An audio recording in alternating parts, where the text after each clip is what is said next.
What's poppin', everybody? Good afternoon / evening. Welcome to another episode of The Measy Show. Okay, now I'm your hostess with the mostest. Now, before we begin, there's a little subscribe button in the probably right-hand corner if you're working with an Android or iPhone, probably even. Hit that for me. Appreciate you. Also, if you like it, give me a thumbs up. The feedback with this content is much appreciated. Now, you've seen the title. You've seen the thumbnail. You probably seen the recent, video that Suge Knight has dropped from Donovan, where he's currently incarcerated doing a whole bunch of years. So for those that don't know, he has like a new type of podcast, I guess. And so in this podcast, he just does 15-minute calls or 20-minute calls, whatever it is, from the joint. And he just basically spills the beans on prior situations that he was involved in or knows about or whatever in regards to the music industry. Now, all these are a long time ago because he's been in the penitentiary for quite some time at this point. But he recently came with the bombshell. And I personally don't know about that one, bro. You know what I'm saying? So, for those that don't know, he came with some accusations towards Akon, saying that Akon was messing with some minor girl or something like that, was like 13. Something that would have been not cool at all. And then when the family found out, they said they called the police. He told them, don't call the police, I'm going to handle it or whatever. So, right there, I would assume automatically that something like that, with 100% proof of something like that, no woman is not going to avoid calling the police for something like that. That's number one. Number two, I also believe that this was fueled. See, what people don't know is that Akon and Suge, they had a lot of dealings some time ago, okay? Some time ago, they had quite a few dealings with one another, okay? And there's been times where they maybe weren't as cool, right? So, there was a situation, apparently, when Suge started getting knocked out a lot and stuff like that. Probably when he started going downhill and his reign wasn't what it once was on the West Coast or even in the music industry. That's when I just noticed he started taking a lot of L's. He getting knocked out in barbershops in the streets. I remember he got knocked out at Venice Beach. There had been a few situations where people were seeing him now in the light that they had never seen him before, right? And this is around that time. So there was a situation where supposedly this guy named Big Jaw knocked out Suge Knight, right? So here's the audio of Akon detailing this on the DJ Vlad interview. So we'll listen and I'll chime in every now and then, okay? So here goes. Approaches. Okay. Got it. And Ja was there for the last approach. Akon, Okay. Right. Vlad's voice. So you're saying Suge approached you 3 other times? Oh yeah, me and Suge we was always going back and forth. Okay. Always. Over what? You know Suge. Yeah. Trying Some to get producer. some tax, trying to get the toll. Right. And So it wasn't happening. So it was simple. From what I heard, there was a producer that Suge was representing. It was a kid named Detail who I signed. Detail, exactly. Right. And Suge felt like you owed Detail some money. Well, actually, it was a little bit. It was different. That wasn't quite what it was. Detail was signed to me. Mm-hmm. But what happened was when I signed Detail, it's unfortunate that Detail still had an agreement with Ray J. Double cross. And at the time, Suge was in business with Ray J. Whatever that business was. Okay. So Suge came to meet me at the studio and said, listen, I hear you got Detail. I said, yeah, I got him. He said, okay, well, I want to talk to you about some business, that wasn't finished before you signed him. I said, what happened? He said, well, he apparently owes Ray J $25,000. I said, okay, that's no problem. If he owes him, then we'll get Ray paid. So I called Ray. I said, yo, Ray, does Detail owe you money? Ray was like, yeah, he owed me with Con. Your family, it's all good. We figured it out. I said, all right, perfect, no problem. His next track or whatever we sell, up into 25 will go directly to you to pay you out until you're clean and we're good. We had all agreed to it. Suge said, okay, cool, no problem. A month later, I'm in the club. Suge shows up with 3 of his little homies. Yo. Signature Suge Knight move. Show up. what I'm saying, try to show aggression and hopefully intimidate, right? What's up with that money? I said, what money? He said, you know, we talked about it. I said, yeah, we did. I said, the moment he places a track, we'll pay him. And when I said we'll pay him, I was talking about paying Ray J. Mm-hmm.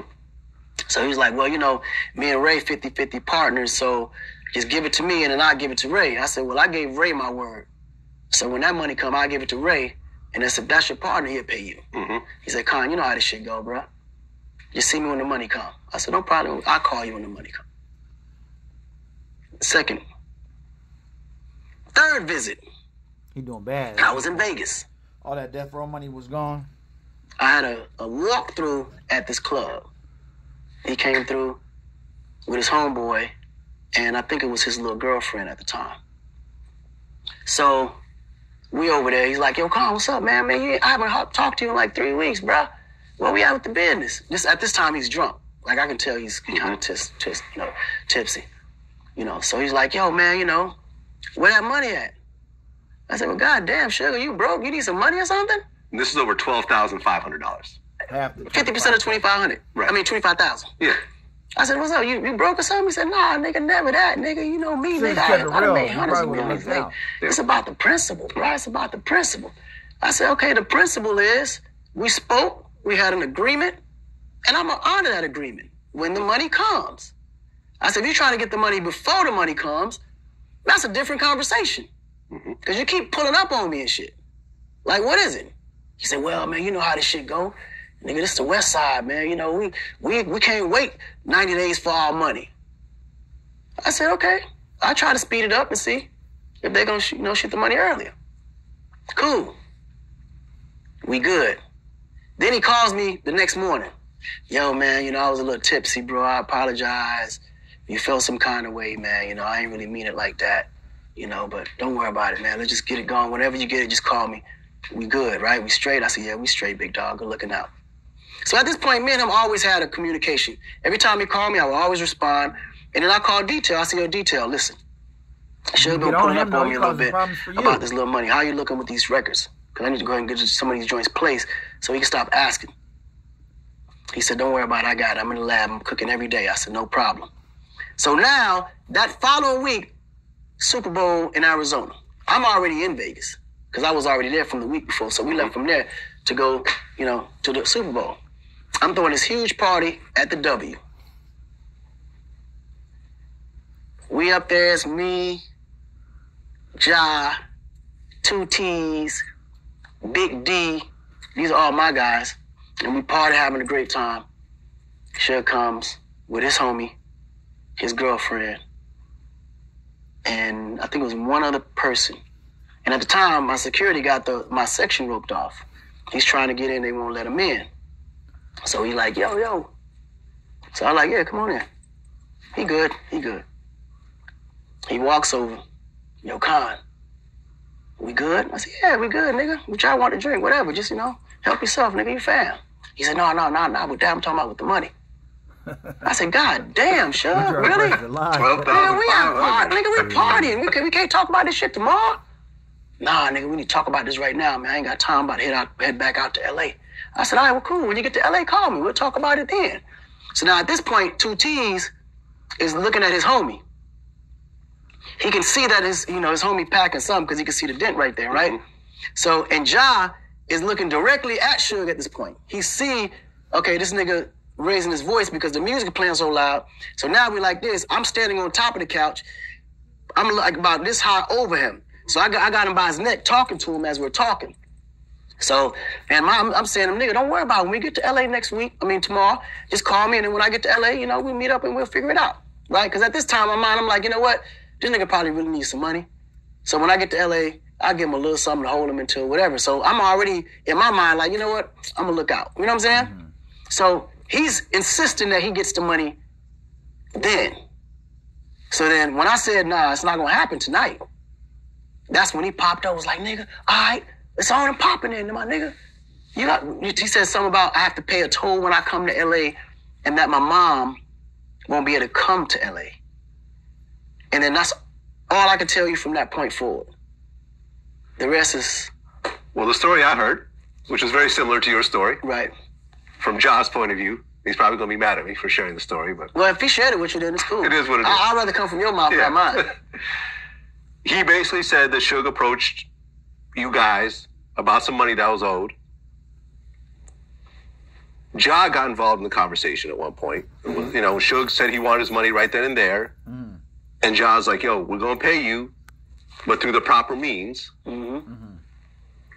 But if you want to get hostile like this, we can go to the bathroom and we can fight. Right. And Ja is about probably bigger than Suge. No, they're about the same size. About the same size, but very Suge stocky. is actually a little bit bigger than Ja, actually. Okay. Yeah. Ja's probably not as tall, but he's a bit wider. Yeah, no, they both stocky. They're both huge, right? So Ja said, yo, we can go to the bathroom if you can fight. We can fight if that's what you want to do. Wait till the last part, though. They're going to say something. And he said at that point, Suge was like, motherfucker, I don't fight. I'll have your mother killed. You know, I'll have your whole family killed. I'll have... And Ja said he just had enough at that point. He said he just, the mouthing off and the threats and all that, he said Ja just reached his breaking point. Ja, I guess, apparently was involved with John Gotti Jr.'s crew back in the day. Yeah, that was his defendant. Yeah, co-defendant. Co-defendant. So he had already had some charges and some prison time and all that. Well, it was a lot going on, and it was a lot of, everybody was kind of tipsy except me because I'm completely sober all the time, so I clearly saw everything that happened. The first punch came from 2 T's to his homie. Okay. Because at the moment when I grabbed him by the neck and started talking to him, the homie looked like he was about to pull. Yeah. And that's when 2 T's hooked off on him. Homie fell, and the gun fell to the floor with it. And at that moment, that's when Ja hooked off on Suge. And knocked him out. And Suge fell down in slow motion. Yeah. And that's when Big D grabbed me and the gun that was on the floor and took me to my room. Right. And then according to Ja, security ran in and started tasing him. And then this club security, when they came, I was already out the back door. Right. Listen to the last part. And then from what I heard was that Suge actually pressed charges against Ja. No. Suge did more than press charges. He sued. He did more than sue. What did he do? He did what everybody mad at 6ix9ine about. He told. I'm just saying. He did what everybody mad at 6ix9ine about. And from what Ja told me, that he actually had to pay Suge off a significant amount of money to drop the charges. I had to pay Suge off to drop the charges for Ja. Because I couldn't see my man going to jail for that shit. Yeah, because I guess Ja was facing a bunch of years over that, an assault charge, essentially. Because Ja had just got out. After having a bunch of priors and everything else like that. And was that pretty much the split between you and Ja after that? Nah, me and Ja never really split. Okay, so basically, in a nutshell, you heard it like I heard it. This is around the time when Suge was taking a lot of losses, a lot of personal losses. His the image that he had been projected in for the longest time, he kind of projected himself in for the longest time, kind of started crumbling. He was a famous CEO. He was hanging people from balconies and running up on people. And after a while, there's always a bigger guy, you know what I'm saying? So after a while, people are like, look, you ain't finna, nah, you know what I'm saying? So a dude that was a little smaller than him, almost big, whatever, you know what I'm saying, hits him, whap, you feel me, knocks him out. This is according to Akon and Ja and a few other sources, right? And then they said that Suge even said something about it and, like, apparently pressed some type of charges. More than likely, it was he needed some money and he was trying to, you know what I'm saying, press the line on Akon about the money. Akon, just because he ain't a violent guy, that doesn't mean that you finna just do what you want with him. So, smart people have other people, powerful people behind them, beside them to help enforce or help protect, whatever it might be. It is just like one of these famous rappers, they're going to have security. You know what I'm saying? Not mean they just suckers, but they might not be the hardest dude, but they got security. Why not? Why am I going to get killed because you some crazy fan, whatever, somebody trying to extort me? So, with that being the case, I feel like this may be the cause of this. Because Akon, you haven't really heard too much smut about Akon. I remember there was one situation some years back where a girl was in a 21 and up club, and then he was grinding on her. He almost got in trouble, and then he was like, "This 21 and up club, how am I supposed to know?" Which is a legitimate claim, right?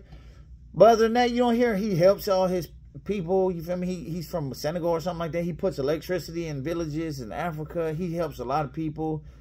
On the other hand, you have Suge. He's like, he ain't too much helping nobody. He just taking, and he might he helps people. Don't get it wrong, but everything that he comes with a hook and a string. You get what I'm saying? So, point being, my personal opinion, this is why I believe he came out with that.